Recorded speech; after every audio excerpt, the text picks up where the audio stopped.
কাছ থেকে চলে গেছে, সেটা হচ্ছে আমি মধ্যবিত্ত পরিবারের সন্তান ভাই। আমার বাবা মার আহামরি কোনো টাকা পয়সা নাই ভাই, এই জন্য সে আমার ছেড়ে চলে গেছে। আর আমি এইটার উত্তরে আসলে তার কিছু বলতে পারি না, কারণ কি বা বলবো আমি, আমার কাছে তো আসলে বলার কিছুই ছিল না। কারণ আমি মধ্যবিত্ত পরিবারের সন্তান, আমি তো ইচ্ছা করে মধ্যবিত্ত পরিবারে জন্মগ্রহণ করি নাই, বা আমার বাবা মা ইচ্ছা করেই তো এই অবস্থানে নাই, তাই না? তো আমি আসলে কিছুই বলি নাই তাকে। সে অনেক বড় লোক একটা মানুষ দেখা বিয়ে করলো, এখন ভালোভাবে সংসার করতেছে।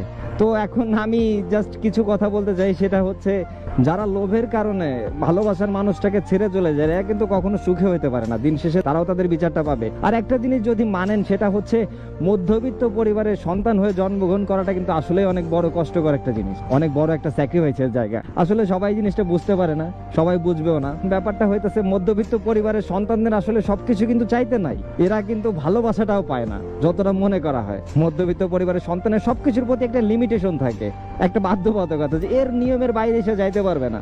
ছেলে না চালাইতে পারবে রিক্সা, না চালাইতে পারবে প্লেন, এই মাঝখানেই তাদের আজীবন চিপা খায় পড়া থাকতে হবে। এটাই হচ্ছে মধ্যবিত্ত ফ্যামিলির জীবন।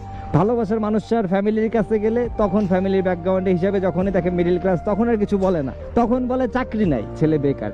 কিন্তু যখনই সেটা অনেক বড়লোক ফ্যামিলির কোনো ছেলে হয়ে থাকে, তখন এর চাকরি বিষয়টা আসে না, তখন এটাই টেন্ডেন্সি নিয়ে থাকে, ও বাপের আছে তো সমস্যা নাই, তো ওই আমার মেয়েকে চালাই নিয়ে যেতে পারবে, আমার মেয়ে ভালো থাকতে পারবে। এই যে মেন্টালিটিটা, এই মেন্টালিটিটা চেঞ্জ করা দরকার। মধ্যবিত্ত পরিবারের সন্তানরা এরা কি মানুষ না? এরা কি নিজে ইচ্ছা করে এই জীবনটাই আসছে?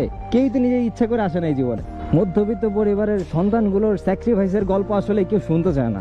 সবকিছু থাকার পরেও কেমন যেন একটা নাই নাই ভাব কাজ করে এদের ভিতরে।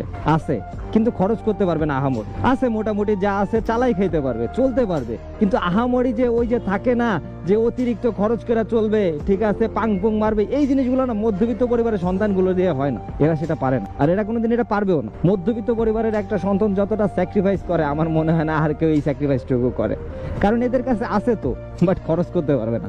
একটা লিমিটেশনের ভিতরে এদের চলতে হয় জীবনে। সবকিছু এরা যেটা চায় সেভাবে হয় না। দিন শেষে দেখা যায় সকালবেলা 100 টাকা নিয়ে বের হয়েছে, ওই 100 টাকা নিয়ে সারা দিনটা পার করতে হবে।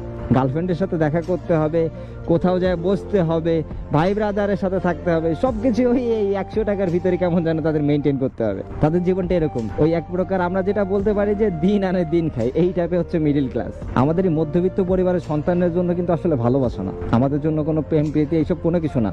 দিন শেষে আমাদের কাছে কিন্তু কিছুই থাকে না। এই যে একটা ভাই, ঠিক আছে, অনেক ভালোবাসছে, অনেক